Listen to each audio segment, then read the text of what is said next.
کہ اس وقت ایک ہی سوال ہے جس کی گونج ہے گولی کیوں چلائی، اور اس کی مد میں مختلف لوگوں کے اوپر جس طریقے سے کریک ڈاؤن کیا گیا، ٹک ٹاکرز کی باقاعدہ طور پہ ان کے والدین کو جس طریقے سے اٹھایا گیا، وہ تمام تر چیزیں آپ کے سامنے رکھیں گے۔ گرینڈ اپوزیشن الائنس کے حوالے سے بھی ایک بڑی خبر ہے، اور خبر یہ ہے کہ باقاعدہ طور پہ بڑی ملاقاتوں کا آغاز ہو چکا ہے عمران خان کی ہدایات کے بعد۔ عمران خان کا اصل ہتھیار کون سا ہے، اس حوالے سے کیوں اتنی زیادہ لگ رہا ہے کہ اتنی زیادہ شور جو مچا ہوا ہے، اتنی زیادہ تکلیف کہاں پر ہے، تمام تر چیزیں ایک ایک کر کے آپ کے سامنے رکھیں گے۔ لیکن لوگوں کے بوڑھے والدین کو، بزرگ والدین کو اٹھایا جا رہا ہے، اور پھر جب وہ واپس آتے ہیں تو جس طرح کی تصاویر سامنے آ رہی ہیں باقاعدہ طور پہ لگتا ہے کہ کس طریقے سے کس حال میں انہیں رکھا گیا ہے۔ دو ٹک ٹاکرز ہیں، ایک علاؤدین ان کا نام ہے، ان کے والد کو آج واپس چھوڑ دیا گیا ہے، اب سے کچھ دن پہلے ان کو اس طرح سے اٹھا لیا گیا تھا، غائب کر دیا گیا۔ اسی طرح ایک اور عام ٹویٹر صارف ہے، اور صرف ٹویٹ کرنے کے اوپر، یعنی جو بار بار ایک لفظ یا ایک جملہ یا ایک سوال جو آپ سب کر رہے ہیں، گولی کیوں چلائی، جو جس کا جواب نہیں ہے، جو بہت تکلیف بڑھا رہا ہے کچھ لوگوں کی، اس کے اوپر ایک اور ٹک ٹاکر کے، یا آپ کہہ لیں ٹویٹر جو ایک عام صارف یوز کرتے ہیں، ان کے والد کو اٹھایا گیا، اور پھر اس کے بعد انہوں نے اب سے کچھ دن پہلے باقاعدہ طور پہ ایک ٹویٹ بھی کیا، اور اس ٹویٹ کے اندر وہ بتا رہے ہیں کہ میں ایک بہت بڑے امتحان میں پڑ گیا ہوں، میرے لیے دعا کرنا سب، بس اتنا کہنا چاہتا ہوں کہ اولاد بہت پیاری ہوتی ہے اور میں اولاد والا ہوں، کوئی اتنا کیسے گر سکتا ہے۔ اور پھر اس ٹویٹ کو وہ کوٹ ٹویٹ کر کے بتا رہے ہیں 5 دن بعد، جس دن ان کے والد کو چھوڑا گیا، کہ یہ ٹویٹ جس دن میں نے کی تھی میرے بچے کو جو 5 سال کا ہے، میرا 5 سال کا بیٹا، اس کے اسکول کے باہر سے تصویر بنا کر بھیجی گئی، اور مجھے کہا گیا اس کی تصویر بنا کر بھیجی، اور ساتھ کہا کہ کیا خاموش ہونا ہے یا اس کو بھی لاپتہ کروانا ہے۔ تو یعنی پاکستان کے اندر اس وقت یہ صورتحال ہے، بزرگ ماں باپ کو اٹھا کر، بچوں کی دھمکیاں دے کر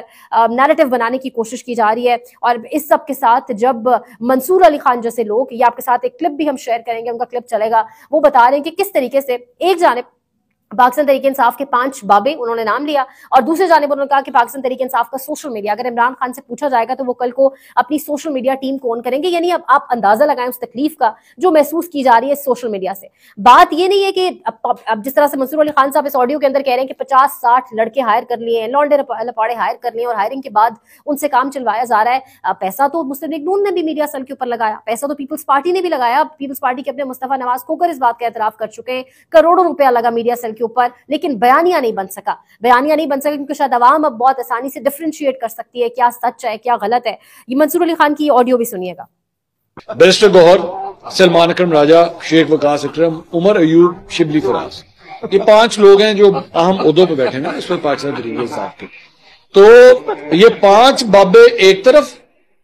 اور پاکستان تحریک انصاف کی سوشل میڈیا ٹیم ایک طرف۔ میری نظر میں یہ جو لونڈے ہیں نا جو سوشل میڈیا سنبھالتے ہیں، عمران خان صاحب کی نظر میں ان کی زیادہ اہمیت ہے، ان 5 لوگوں کی وہ اہمیت ہے جو ان لوگوں کی ہیں۔ اب یہ 50 ہیں، 100 ہیں، 200 ہیں، مجھے نہیں پتا، لیکن یہ زیادہ تگڑے، کیونکہ عمران خان سمجھتے ہیں کہ یہ میرا ہتھیار ہے، یہ بابے میرا ہتھیار نہیں ہے، یہ صرف کرسیاں گرم کر رہے ہیں، صرف کرسیوں میں بیٹھے ہیں، ڈزنٹ میٹر، ان کو ریپلیس کر کے اور لوگوں کو بھی بٹھایا جا سکتا ہے۔ لیکن یہ جو 50 60 70 80 جو میرے لونڈے سوشل میڈیا سنبھالتے ہیں نا، یہ میرے لیے سب سے ضروری ہے، اور یہ ہے سارے فساد کی جگہ۔ ان سے کام کرواتے رہے، اور جو باہر لونڈے لپاڑے بٹھائے ہوئے ہیں وہ یہ کام کرتے رہے، شہباز گل اور اس ٹائپ کے لوگ یہ اس طرح کے کام کرتے رہے۔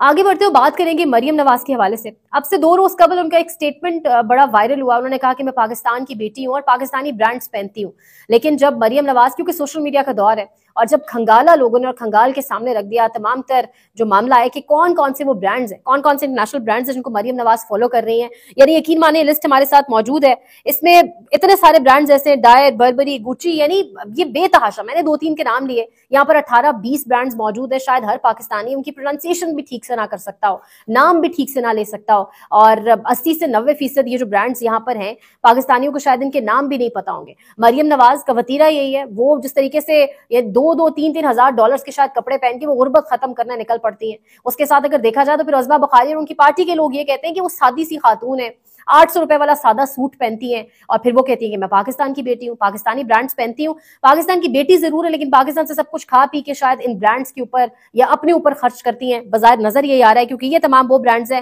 پاکستانیوں نے شاید ان کا نام بھی کبھی دور دور تک نہیں سنا۔ اسی کے ساتھ اگر بات کریں لاہور کی اور مریم نواز کی بات چل رہی ہے، اگر یاسمین راشد کے حوالے سے، یاسمین راشد کا خط سامنے آیا ہے، اور 26 نومبر کا جو واقعہ، گولی جو چلائی گئی، جو خون کی ہولی کھیلی گئی اسلام آباد میں، یاسمین راشد جیل سے بیٹھ کر، مجھے لگتا ہے یاسمین راشد وہ کام کر گئی ہے جیل سے بیٹھ کر جو پاکستان تحریک انصاف کی اس وقت آن گراؤنڈ جو قیادت موجود ہے وہ نہیں کر سکی۔ عمران خان نے ہدایت بھی دی، ایف آئی آر کے حوالے سے بات بھی کی، ایف آئی آر درج کروائی جائے، لیکن اس چیز کو انیشیٹ نہیں کر سکی قیادت، نہ جانے کہاں کا پریشر بہت زیادہ ہے۔ لیکن یاسمین راشد کا خط ہمارے سامنے آیا، اور اس خط کے اندر جس طریقے سے وہ التجا کر رہی ہیں، عرض کر رہی ہیں چیف جسٹس آف پاکستان یحییٰ آفریدی کو، اب کل منصور علی شاہ نے بھی خط لکھا تھا ایک، اس کا کیا جواب آیا وہ ہمارے سامنے، آج یاسمین راشد صاحبہ خط لکھ رہی ہیں اور وہ کہہ رہی ہیں کہ 26 نومبر کو جو کچھ ہوا، یہ آپ کے ساتھ اسکرین کے اوپر چل رہا ہوگا، وہ کہہ رہی ہیں 26 November was a day when all human rights values were crushed in Pakistan۔ یعنی اس کا میں اگر آپ کو چنیدہ نکات بتاؤں تو وہ دراصل کہہ یہ رہی ہیں کہ ایک ایسا دن تھا 26 نومبر جب پاکستان کے اندر تمام تر انسانیت، تمام تر انسانی حقوق، وہ جو انسانی حقوق کے لمبردار بنتے پھرتے ہیں لوگ، وہ ہر چیز کو کچلا گیا، عوام کے اوپر باقاعدہ طور پہ جو ہے وہ جس طریقے سے عوام کو سیکیورٹی فورسز کا انہوں نے ورڈ استعمال کیا کہ کرش کیا گیا، عوام کو کچلا گیا، سیکیورٹی فورسز کی جانب سے پاکستانی حکومت، فیڈرل حکومت کا انہوں نے نام لیا ہے، فراڈولنٹ حکومت لکھا ہے انہوں نے اس حکومت کو، اور ساتھ انہوں نے لکھا ہے کہ ڈیپ سٹیٹ کی بھی ملی بھگت تھی، ڈیپ سٹیٹ اور اس حکومت نے مل کر جس طریقے سے عوام کو کچلا۔ ساتھ وہ بتا رہی ہیں کہ یہ جو میسیکر ہوا ہے، یہ جو اسلام آباد کے اندر قتل عام ہوا ہے، اس میں آپ کی آنے والی جنریشن کو، یعنی اگلی نسل کو مارا گیا ہے۔ اور آخر میں اگر 2 صفحات کے اوپر یہ خط مشتمل ہے، وہ بتا رہی ہیں کہ میں نے اپنی 74 سال کی زندگی میں کبھی اتنا ہیلپ لیس، اتنا بے بس محسوس نہیں کیا ایک ماں ہونے کے ناطے، کیونکہ ماں سے ان کے بچے چھینے گئے، بہنوں سے ان کے بھائی چھینے گئے، بیویوں سے ان کے شوہر چھینے گئے، تو میں بہت بے بس محسوس کر رہی ہوں خود کو۔ اور پھر انہوں نے یحییٰ آفریدی کو مخاطب کرتے ہوئے کہا کہ آج ہم ایک دہانے پر کھڑے ہیں، اور اگر یہاں پر عدالتوں نے فیصلہ نہ کیا، اگر اس قتل عام کا حساب نہ لیا گیا اور اس قتل عام کا حساب لیتے ہوئے پاکستان سروائیو کر کے آگے نہ بڑھا، تو شاید ہم ختم ہو جائیں گے۔ وہ کہہ رہی ہیں کہ we cannot look on helplessly, we are looking towards you to take the necessary step to ensure that human rights are not crushed again in Pakistan۔ کہ ہم آپ کی طرف دیکھ رہے ہیں چیف صاحب، ہم آپ کی طرف دیکھ رہے ہیں کہ پاکستان کے اندر واپس اس طریقے سے جو انسانیت ہے، جو انسانی حقوق ہیں، جو زندگیاں بہت قیمتی ہیں، ان کو اس طریقے سے کچلا نہ جائے۔ آخر میں انہوں نے پاکستان زندہ باد کا نعرہ جیل سے لگا دیا،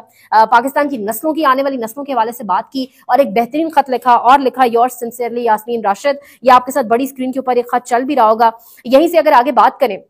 جیل سے خط تو سامنے آ چکا ہے، لیکن جیل سے ایک شخص نے پورے کا پورا نظام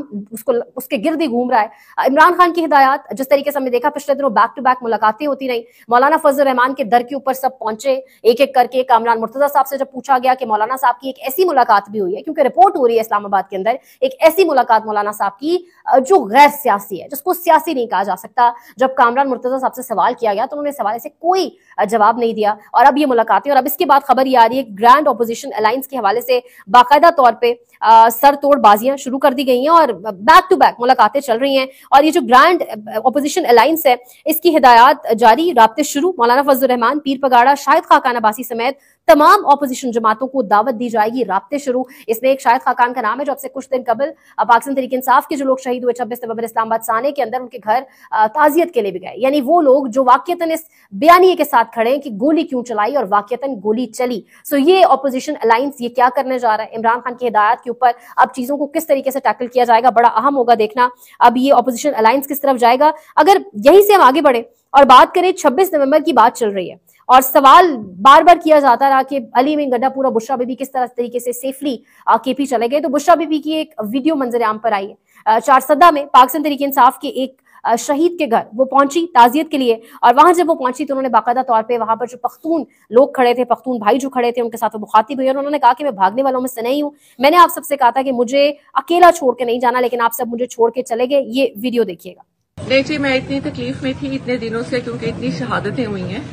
جس کی وجہ سے مجھے یہ سمجھ ہی نہیں آ رہی تھی کہ لوگ غلط اور جھوٹ کیوں بول رہے ہیں۔ میں بھاگنے والی عورت نہیں ہوں، اور جو خان کے لیے نکلے ان کو تو بالکل چھوڑ کے میں نہیں اکیلا جا سکتی۔ کسی کو نہیں پتا تھا میری گاڑی کون سی ہے۔ ڈی چوک پہ میں 12:30 بجے تک بالکل اکیلی تھی اپنی گاڑی میں۔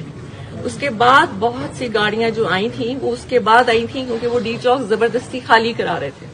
جی بالکل۔ تو بی بی وہاں سے نہیں ہٹی تھی، کیونکہ خان نے نہیں کہا تھا کہ ہٹنا ہے۔ میں نے سب کو کہا تھا کہ مجھے اکیلے نہیں چھوڑنا، لیکن سب نے مجھے اکیلے چھوڑ دیا تھا، اور میں وہاں بالکل اکیلی تھی۔ بشرا بی بی کی چارسدہ میں اپنے کارکنان سے گفتگو، اور اس کے ساتھ ہی عمران خان کا سٹیٹمنٹ بھی اڈیالہ سے سامنے آیا، اور وہ کہہ رہے ہیں کہ مجھے اس بات پر غصہ ہے کہ لوگ لاپتہ ہیں،